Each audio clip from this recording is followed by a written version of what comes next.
오늘도 이 월요일에 하나님의 예배하는 이 자리에 나오신 모든 성도님들 주님의 이름으로 환영하고 축복합니다. 우리는 계속해서 창세기 말씀을 묵상해 오고 있습니다.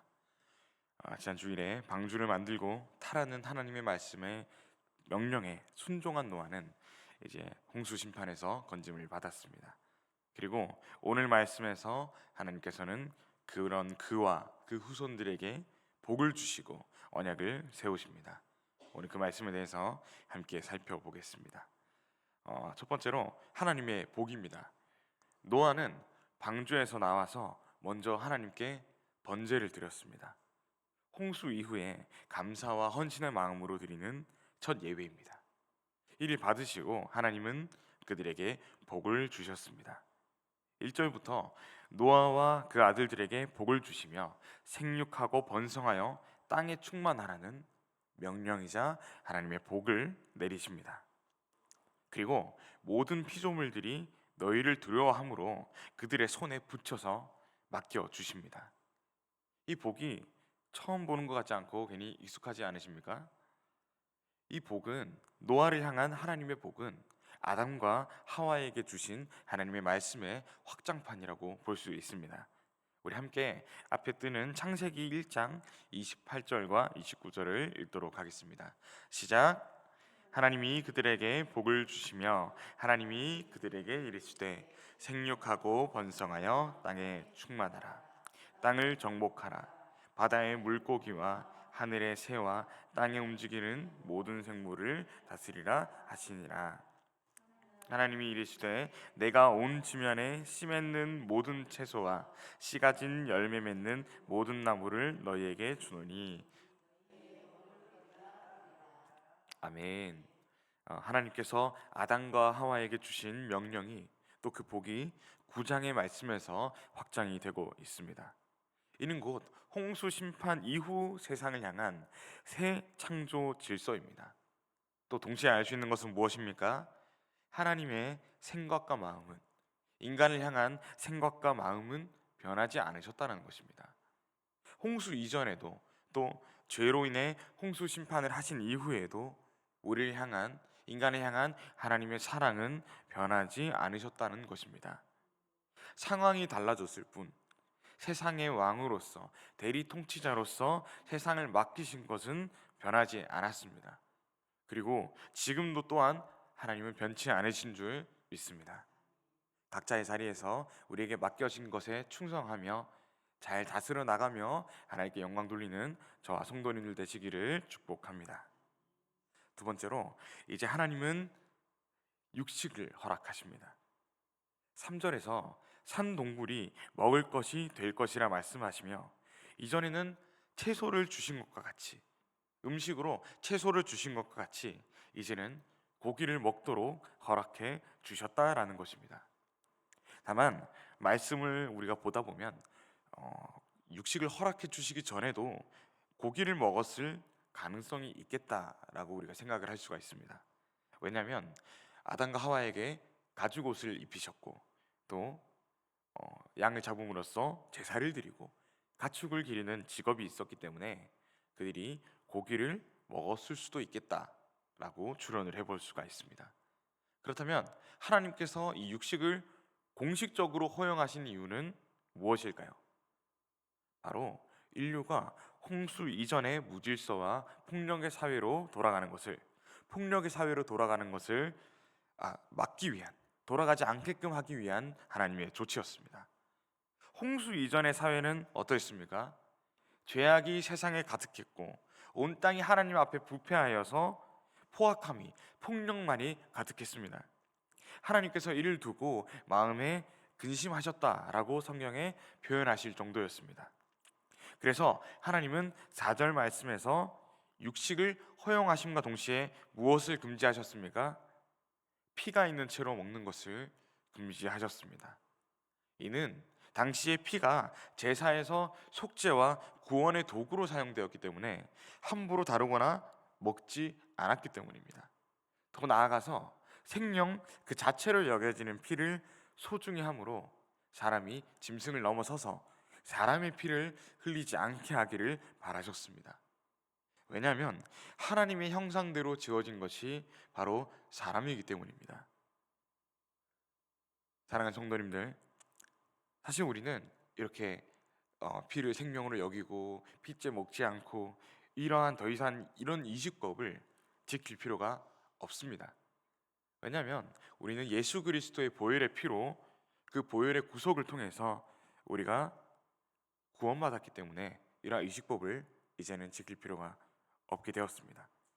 까다롭게 음식을 가리지 않아도 됩니다. 하지만 우리는 여전히 그 말씀의 본질인 생명을 소중히 해야 합니다. 하나님께서 지으신 모든 생명들을 우리가 사랑하고 소중히 대해야 합니다. 나아가서 우리 형제 자매를 소중히 해야 합니다. 사랑해야 합니다. 왜냐하면 그들도 또한 우리의 마음에 들지 않을 때가 있더라도, 우리와 마음이 맞지 않을 때가 있더라도 그들 또한 하나님의 형상으로 지어진, 또 보혈로 죄사함을 받은 이들이기 때문입니다. 우리 함께 마태복음 22장 37절부터 40절 함께 읽어보겠습니다. 시작. 예수께서 이르시되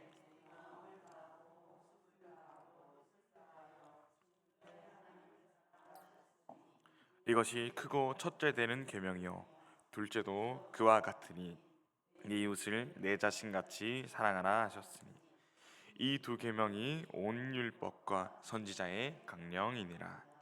아멘. 우리가 오늘 말씀을 묵상하시면서 우리가 얼마나 평소에 이웃을 사랑하고 있는지, 이웃을 생각하고 있는지를 한 번 더 돌아보았으면 좋겠습니다. 하나님을 사랑하신 것 같이 우리 이웃 또한 우리가 사랑해야 합니다. 우리의 마음과 행동으로, 우리의 말과 행동으로 이웃을 피 흘리게 하지는 않았는지 한 번 더 돌아보시길 소망합니다. 사랑으로 섬기시는 저와 성도님들 되시기를 축복합니다.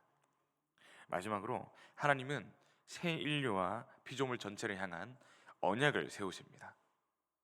이 언약은 다시는 홍수로 온 생물을 멸하지 않겠다는 약속이었습니다.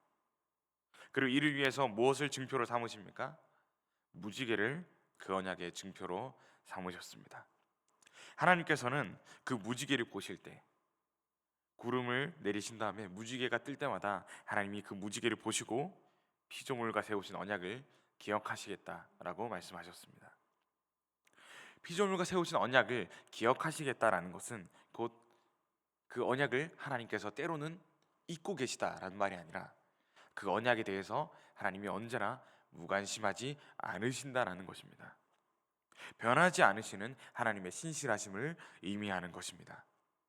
사랑하는 성도님들, 하나님의 변함 없으심을 신뢰하십니까? 한 해가 가고 새로운 해가 와도, 나아가서 하늘과 땅이 없어질지라도 하나님의 말씀이, 또 우리를 향한 하나님의 관심과 사랑이 변치 않을 줄 믿습니다. 재미있게도 이 무지개라는 단어의 히브리어 언어가 케셰트라고 합니다. 그런데 구약에서는 이 단어가 전혀 다른 뜻으로 사용됩니다. 뭐냐면 바로 전쟁에서 쓰이는 무기, 그러니까 활입니다. 활과 무지개가 이렇게도 쓰인다가 아니라 그냥 원어가 같습니다. 그러면은 왜 굳이 이 평화의 언약에 더 이상 물로 심판하지 않겠다라는 평화의 언약에 전쟁에 쓰이는 활이라는 단어를 사용하셨을까요? 무지개의 모양을 한번 상상해 보십시오. 거꾸로 이렇게 아치형으로 되어 있죠. 무지개는 곧 진노의 활이 거꾸로 걸려진 모습입니다. 그러니까 진노의 활의 방향이 더 이상 우리를 향해 있지 않다는 것입니다. 하나님께서 심판 후에 진노의 활을 거두시고 더는 물로 심판하지 않으시겠다는 평화의 징표인 것입니다. 사랑하는 성도님들, 이제 화살은 우리를 향해 있지 않습니다. 나아가서 이 화살은 이 땅에 오신, 인간으로 오신 예수님을 향했고, 주님은 친히 맞으시며 죄를 사하셔서 우리를 다시 자녀 삼아 주셨습니다.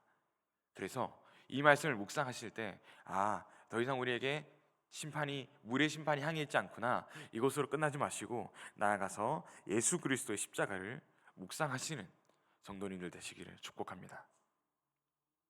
사랑하는 성도님들, 오늘도 이웃을 사랑하시며 예수님의 사랑이 우리 마음에 넘쳐나기를 소망합니다. 하나님의 언약은 영원하며 오직 은혜로 우리는 언약 백성으로 살아가고 있습니다. 이러한 사실을 누리는, 이 평안을 누리시는 저와 성도님들 되시기를 간절히 축복합니다. 기도하겠습니다. 자비와 사랑이 많으신 하나님 아버지, 오늘도 예배하게 하심에 감사를 드립니다. 순종한 의인 노아에게 복을 주시고 언약을 세워 주시는 하나님의 말씀을 묵상하였습니다. 이 말씀을 통해서 변함없으신 하나님을 향한 사랑과 또 이웃을 사랑하는 하나님의 계명과 또 구원하신 예수 그리스도의 보혈을 묵상케 하심에 감사드립니다. 오늘도 주의 약속하신 말씀 위에서 주의 사랑을 실천하는 주의 자녀들 한 사람 한 사람이 되게 하여 주십시오. 홍수를 거두시고 나아가 예수 그리스도의 보혈을 선물로 주심에 감사를 드립니다. 온전한 은혜로 이루어진 주의 일하심에 감사하며 오늘도 그 생명으로 한 걸음 내딛는, 한 걸음 살아가는 우리가 되게 하여 주시옵소서. 날씨가 추워지고 또 아픈 이들, 고통에 있는 이들은 여전히 고통에 더 떨고 있습니다. 지켜주시고 보호하시며 치료하여 주셔서 우리가 더 하나님의 은혜를 누리며 더 평안케 살아갈 수 있는 주의 자녀들 되게 하여 주시옵소서. 감사를 드리며 우리의 죄를 사하신 예수 그리스도의 이름으로 기도드렸습니다. 아멘.